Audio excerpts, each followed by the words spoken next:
ये हाथों में बैनर और तख्ती लेकर विरोध प्रदर्शन जता रहे जोहरीपुर के बीएसपी के कार्यकर्ता और महिला कार्यकर्ता है, जो संसद में गृह मंत्री अमित शाह द्वारा दिए गए अंबेडकर बयान के चलते अपना विरोध प्रदर्शन जता रहे हैं।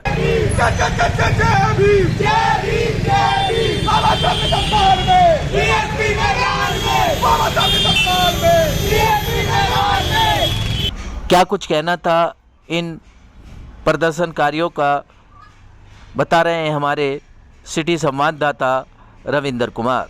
राजधानी दिल्ली में दिल्ली की संसद से गृह मंत्री अमित शाह एक बयान जारी करते हैं और कहते हैं कि अंबेडकर नाम का आप फैशन बना लिया है।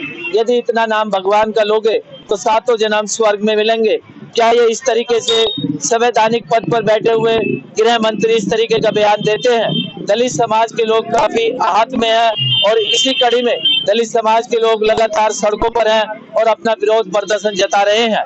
मैं इस समय मौजूद उत्तर पूर्वी दिल्ली के जोहरीपुर इलाके में, जहां बीएसपी के कार्यकर्ता लगातार सड़क पर प्रदर्शन कर रहे हैं और गृह मंत्री अमित शाह के इस्तीफे की भी मांग कर रहे हैं। मेरे साथ कुछ महिलाएं भी मौजूद हैं, उन्हीं से जानने की कोशिश करूंगा आखिरकार वो प्रदर्शन क्यों कर रही हैं और क्या उनके दिल को ठेस पहुंची है। जी, नाम जानना चाहेंगे? मेरा नाम रजनी सूर्यवंशी है और मैं बीएसपी की कार्यकर्ता हूँ और यहाँ मुस्तफाबाद विधानसभा से प्रभारी लगाई हुई हूँ। मैम, क्या कुछ कहना चाहेंगे? गृह मंत्री इस तरीके के बयान देते हैं। मैं यही कहूंगी, जो हमारे देश के गृह मंत्री हैं वो ये नहीं है कि एक पार्टी विशेष के, वो पूरे देश के लिए हैं। पूरे किसी भी पार्टी का व्यक्ति हो, हर किसी के लिए वो गृह मंत्री पद जो उनको मिला हुआ सभी के लिए काम करेंगे वो गृह मंत्री पद पर रहते हुए। और उन्होंने जो बाबा साहब के लिए संसद में बोला वो बहुत ही अमान्य, संसद में जो शब्द उन्होंने बोले उनके लिए हम बहुत नाराज है। हमारा बहुजन समाज, सर्व समाज जो बाबा साहब को मानते हैं वो सब उसके खिलाफ है। क्योंकि वो सब नहीं बोलना चाहिए। उन्होंने जो एक पद पर है के और बाबा साहब के, हमारे जो संविधान बनाया बाबा साहब ने उससे देश चलता है और उस पर देश चलाने वाला व्यक्ति ऐसे शब्द बोलेगा तो हमारे समाज में या किसी भी समाज में क्या संदेश जाएगा। तो हमारी यही मांग है कि अमित शाह माफी मांगे या अपने पद से इस्तीफा दें, तभी एक बाबा साहब के लिए सच्ची श्रद्धांजलि होगी। और आज हम बसपा के बैनर तले धरना प्रदर्शन कर रहे हैं, नंदनगरी जा रहे हैं, वहाँ डीएम ऑफिस में ज्ञापन देंगे उनके अमित शाह के खिलाफ और उनको राष्ट्रपति जी को, प्रधानमंत्री जी को इन्होंने ऐसे शब्द बोलेंगे। क्योंकि अगर हम आज आवाज नहीं उठाएंगे तो भविष्य में कोई भी नेता या कोई भी मंत्री कोई भी बाबा साहब के लिए ऐसे खिलाफ बोल जाएगा। वो बाबा साहब वो चांद है कि उनको कोई छू नहीं सकता और वो एक छोटा सा व्यक्ति, एक उनके लिए तो अमित शाह भी एक छोटा सा व्यक्ति है जो इतने बड़े शब्द बोल दिए। तो हमारी उनसे यही मांगे कि वो माफी मांगे या अपने पद से, गृह मंत्री पद से इस्तीफा दें, तो तभी हमारा बाबा साहब के लिए हमारी सच्ची श्रद्धांजलि होगी। जी मैम, आपका नाम जानना चाहेंगे? जी, नाम बताएं। मेरा नाम हेमलता गौतम है। गौतम जी, क्या कुछ कहना चाहेंगे? जिस तरीके से अमित शाह ने संसद में इस तरीके के बयान दिए, किस तरीके की आहत महसूस हुई है? देखो, हमें तो बाबा साहब ने ही दिया सब कुछ। 75 साल हो गए बाबा साहब ने सब कुछ दिया। बाबा साहब ने हमें नरक में से स्वर्ग में लाए हैं। अब बाबा साहब ने हमें खाना, पैरना, ओढ़ना, सब कुछ, शिक्षा, संविधान, अधिकार, सब कुछ बाबा साहब ने दिए हैं। और बाबा साहब अमित शाह का जूतों की चप्पल माला घेरो और उसको पद से हटाओ और बाबा साहब की फोटो पार्लियामेंट में लगाओ, जो हम 14 अप्रैल को फूल चढ़ाने जाएंगे बाबा साहब पर। क्या कुछ कहेंगे मैम? जो मेरा नाम अंजलि गौतम है और मैं मुस्तफा वार्ड से हूँ। और जो है, जो अमित शाह ने जो बयान दिया है अपना, वो बहुत गलत दिया है। उससे बहुजन समाज बहुत ज्यादा परेशान है। इसने ऐसे क्यों कहा? इस अमित शाह को अपने पद से इस्तीफा देना चाहिए, नहीं तो इन्हें इस लायक नहीं है, इस पद पर रहने के लायक नहीं है अमित शाह। और मैं इससे ज्यादा कुछ नहीं कहूँगी। बाबा साहब ने हमारे लिए बहुत कुछ कहा है, जो अभी रजनी जी ने कहा है और आंटी जी ने कहा है, वही मैं कहना चाहूंगी कि बाबा साहब ने हमारे बहुत कुछ किया है। हमें सारे अधिकार दिए, रोजगार दिया, शिक्षा दिया, पीने का पानी पीने का अधिकार नहीं था, हमें पानी पीने तक का अधिकार दिया है, कहीं घूमने फिरने जाने आने का सभी तरह का अधिकार दिया है। तो अमित शाह अपना बयान वापस ले। नाम जानना चाहेंगे सर? मेरा नाम दीपक कुमार गौतम।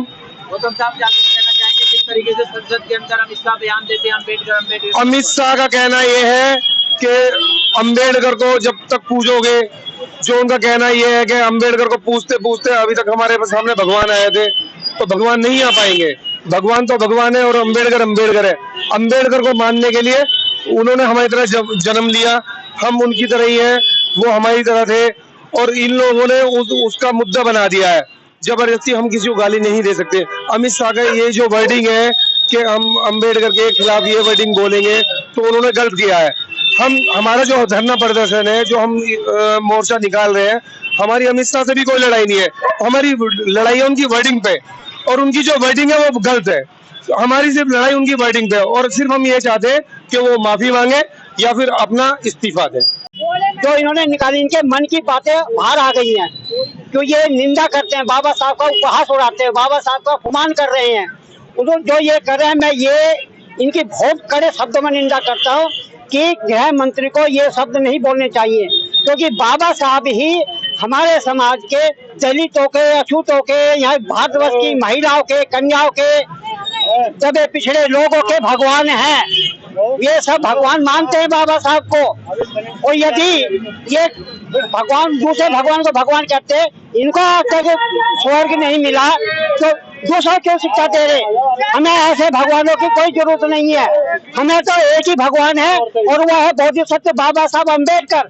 लेकिन इनके दिमाग के अंदर, इनके मन के अंदर जो सच्ची मनुस्मृति भरी है, मनुवादी सोच है, वो निकल कर आ गई है। क्योंकि ये अचानक नहीं निकला, लिख करके लाए हैं, उसको पढ़ा बाकायदा, क्योंकि ये हमेशा बाबा साहब के विरोध में रहे। आज से नहीं, 1927 से ये जब से RSS बना है, तभी से ही जब से गोवल कर रहे हैं, इन्होंने ही बाबा साहब के प्रति द्वेष पैदा शुरू किया था। तो बाबा साहब अम्बेडकर एक ऐसे हैं जो दबे कुचले लोगों को, यहाँ की महिलाओं को, यहाँ के बच्चों को शिक्षा का अधिकार दिया, बोलने का अधिकार दिया, चलने का अधिकार दिया, वोट का अधिकार दिया। और वोट का अधिकार वो अधिकार है, किसी एक भगवान से बढ़कर के वोट का अधिकार है, जो ये लोग हम सबको सत्ता तक पहुंचाते हैं। क्या कुछ चुनौती रहेंगी? 2025 के विधानसभा चुनाव भी आ रहे हैं, किस तरीके की चुनौती रहेगी और किस तरीके का आप प्रदर्शन कर रहे हैं और क्या मांग है आप लोगों की? हमारी यही मांग है कि अमित शाह ने जो ये अपशब्द बोले हैं, उपहास हो रहा है, इनको माफी मांगनी चाहिए। और हम तो ये कहेंगे, हमारा प्रदर्शन जब तक जारी रहेगा, जब तक ये गद्दी नहीं छोड़ते, जब तक ये रिजाइन नहीं देते, त्याग पत्र नहीं देते, जब तक ये चाहे 2025 का 29 तक भी पहुंचेंगे तो भी प्रदर्शन रहेंगे। क्या कुछ कहना चाहेंगे बेजड़क जी, जिस तरीके से संसद के अंदर अमित शाह इस तरीके का बयान देते हैं कि अम्बेडकर का नाम रटते रहते हो, यदि इतना नाम भगवान का ले लेते तो स्वर्ग पा लेते, क्या कुछ संदेश है आप लोगों का और किस तरीके की आहत है आपको लगे? भाई बड़ा आहत तो है, सारा बहुजन समाज जो आहत है, जिसकी जो बात की है, इनकी तुलना हमारे भगवान से, जिनको उनसे भगवान से कर रहे हैं।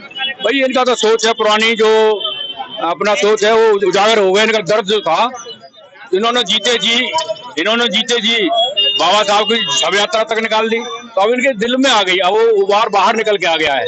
और कुछ नहीं, भाई ये संविधान का इन्होंने बाबा साहब का हमारा अपमान किया है, और ये बहुत बुरी बात है। ये तो कांग्रेस बीजेपी ये सब एक ही बात है, इनका दिल में है। बस ये है, हम किसी न किसी तरह से हम गुमराह करें हैं। इनका तो पूरा इतिहास ही ये गवाह है कि वही बाबा साहब के प्रति इनका तो मतलब दिल से कभी बाबा साहब को माना नहीं इन्होंने। इनकी मजबूरी है वोट के लिए। अब वोट कुछ भी, अब जो कांग्रेस है अब दुनिया में प्रचार करते घूम रही है, यहाँ जा वहाँ जा, लेकिन जीते जी इनके पुरखों ने कभी बाबा साहब को सम्मान नहीं दिया। तो क्या कुछ रणनीति रहेगी आगे 2025 में? हमारी रणनीति आएगी बाबा साहब के सम्मान में, और हमारी बहुजन समाज पार्टी मैदान में, उस हमारी नेता जो कहेगी उसके नेतृत्व में हम तन मन धन से हर तरह से तैयार रहेंगे। इसी के साथ आगे बात करेंगे आपको SDM ऑफिस में। धन्यवाद। जय भीम, जय भारत, नव बुद्धा है। वैद्य बाबूराम वर्मा, 15 सालों का इलाज का भरोसा। हमारे यहाँ आयुर्वेदिक औषधियों के द्वारा सभी बीमारियों का सुविधाजनक इलाज किया जाता है, जैसे खांसी, सांस, दमा, बुखार, टाइफाइड, मलेरिया, पीलिया, बवासीर, शुगर, हेपेटाइटिस, खूनी बवासीर, पिरमे, श्वपनदोष, लघु शंका आदि का इलाज आयुर्वेदिक पद्धति द्वारा किया जाता है। इसके अलावा सभी बीमारियों की जांच भी तसल्ली बख्श की जाती है, जैसे अल्ट्रासाउंड, एक्सरे, ईसीजी, रक्त, मलमूत्र, वीर्य की जांच इत्यादि। हमारे यहाँ दिल्ली सरकार द्वारा टीकाकरण, टीबी का इलाज व जांच मुफ्त की जाती है। हमारा पता है वैद्य बाबूराम वर्मा, चैरिटेबल सोसाइटी, 329 गली number 9, Mandoli extension, near Nand Nagri bus depot के सामने, दिल्ली 93। आप हमारे नंबरों पर भी संपर्क कर सकते हैं। हमारे फ़ोन नंबर हैं 9213329205, 9211478312, 9910418312। आप हमारे चैनल पर भी दिए गए नंबरों पर भी संपर्क कर सकते हैं। हमारा फ़ोन नंबर है 8506973234।